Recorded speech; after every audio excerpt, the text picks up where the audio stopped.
भदोही यातायात माह नवंबर 2024 के समापन पर विशेष कार्यक्रम, यातायात जागरूकता और प्रवर्तन में रिकॉर्ड। टेक्नोलॉजी अब डेवलप हुई है। जब आप सीट बेल्ट लगा के रखते हैं तो एक्सीडेंट होता है तो एयर बैग्स खुलने में बड़े आसानी होते हैं। कभी कभी ऐसा होता है, आप देखते हैं कि एयर बैग्स नहीं खुलते, तो उसका कारण यह है कि टेक्नोलॉजी फेल हुई। उसका कारण यह है कि आपने सीट बेल्ट नहीं लगाया था। इसलिए आपसे निवेदन करूंगा कि फोर व्हीलर में जब भी बैठे सीट बेल्ट का करें प्रयोग।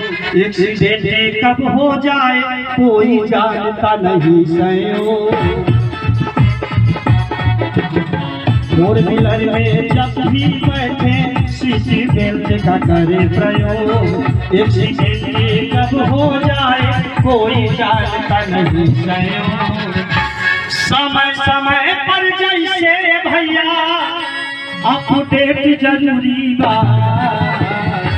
हेड सुरक्षा खातिर हेलमेट जरूरी बा। हेड सुरक्षा खातिर हेलमेट जरूरी बा।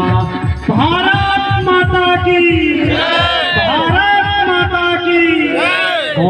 उत्तर प्रदेश के भदोही जिले में शनिवार को लाला नगर टोल प्लाजा के पास यातायात माह नवंबर 2024 का समापन समारोह धूमधाम से आयोजित किया गया। इस कार्यक्रम का उद्देश्य न केवल यातायात नियमों के प्रति जागरूकता बढ़ाना था, बल्कि उन नागरिकों और अधिकारियों को सम्मानित करना भी था जिन्होंने इस अभियान को सफल बनाने में महत्वपूर्ण योगदान दिया। यातायात माह के दौरान जिले में विभिन्न प्रतियोगिताओं का आयोजन किया गया, जिनमें निबंध, चित्रकला और क्विज शामिल थे। इन प्रतियोगिताओं का मुख्य उद्देश्य स्कूली बच्चों और युवाओं के बीच सड़क सुरक्षा और यातायात नियमों की जानकारी को बढ़ावा देना था। पुलिस अधीक्षक डॉक्टर मीनाक्षी कात्यायन ने निबंध प्रतियोगिता में विजेता मांडवी, तनु पाठक और नेहा को प्रथम, द्वितीय और तृतीय स्थान पर आने के लिए पुरस्कार प्रदान किए। चित्रकला प्रतियोगिता में नितिन कुमार यादव, महक शर्मा और चंद्रेश पाल को विजेता घोषित किया गया, जबकि क्विज प्रतियोगिता में रजनी, विवेक मौर्य और शिवम विश्वकर्मा को क्रमशः प्रथम, द्वितीय और तृतीय स्थान पर आने के लिए सम्मानित किया गया। यातायात माह के दौरान यातायात नियमों के उल्लंघन पर सख्त कार्रवाई की गई। जिले में कुल 21,704 वाहनों का चालान किया गया, जो पिछले वर्ष की तुलना में 33 अधिक है। इसके अतिरिक्त कुल 3,93,700 रुपये का शमन शुल्क वसूला गया। यह आंकड़ा जिले में यातायात नियमों के पालन में सुधार का संकेत देता है। यातायात प्रवर्तन में बेहतर प्रदर्शन करने वाले पुलिसकर्मियों को भी इस अवसर पर सम्मानित किया गया। उपनिरीक्षक अनिल कुमार सिंह ने 5,776 चालान कर पहला स्थान प्राप्त किया। मुख्य आरक्षी विजय कुमार ने 1,376 चालान के साथ दूसरा स्थान हासिल किया। टीएसआई सद्दाम हुसैन ने 1,114 चालान कर तीसरा स्थान प्राप्त किया। इन सभी को पुलिस अधीक्षक ने विशेष पुरस्कार प्रदान किए और उनकी मेहनत की सराहना की। कार्यक्रम के दौरान पुलिस अधीक्षक ने सड़क सुरक्षा और यातायात नियमों का पालन सुनिश्चित करने की आवश्यकता पर जोर दिया। उन्होंने कहा, हमारे जिले में सड़क दुर्घटनाओं को रोकने और नागरिकों को सुरक्षित रखने के लिए यातायात नियमों का पालन अत्यंत आवश्यक है। यह केवल प्रशासन का नहीं, बल्कि हर नागरिक का कर्तव्य है कि वह सड़क पर सतर्कता और संयम बनाए रखे। डॉक्टर कात्यायन ने यातायात जागरूकता कार्यक्रमों को जिले में और अधिक प्रभावी बनाने का वादा किया।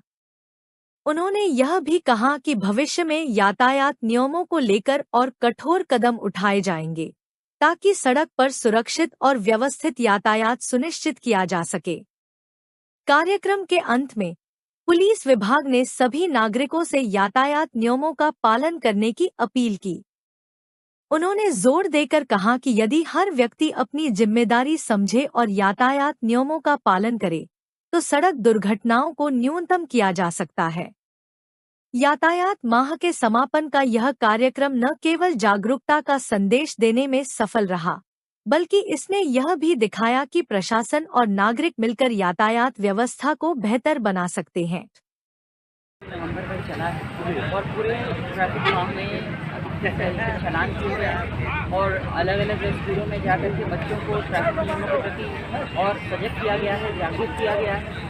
साथ ही साथ हम लोगों ने प्रयास किया है कि लोगों में एक ट्रैफिक का सेंस को डेवलप करें, लोग हेलमेट लगाएं और मोबाइल का प्रयोग ना करें, क्रॉस करते वक्त या गाड़ी चलाते वक्त सीट बेल्ट लगाएं जब गाड़ी चला रहे हैं। वैसे तो ट्रैफिक नियमों का पालन सभी को हमेशा ही करना चाहिए। भदोही पुलिस बेहतर कार्य कर रही है और सराहना भी की जाती है, लेकिन कभी कभी ऐसे मैसेज भी आते हैं मैम कि कहीं बाइक खड़ी हुई है और ये कह के चालान काट दिया जाता है कि यहाँ पे कोई पार्किंग की व्यवस्था नहीं थी, आपने खड़ी कर दिया।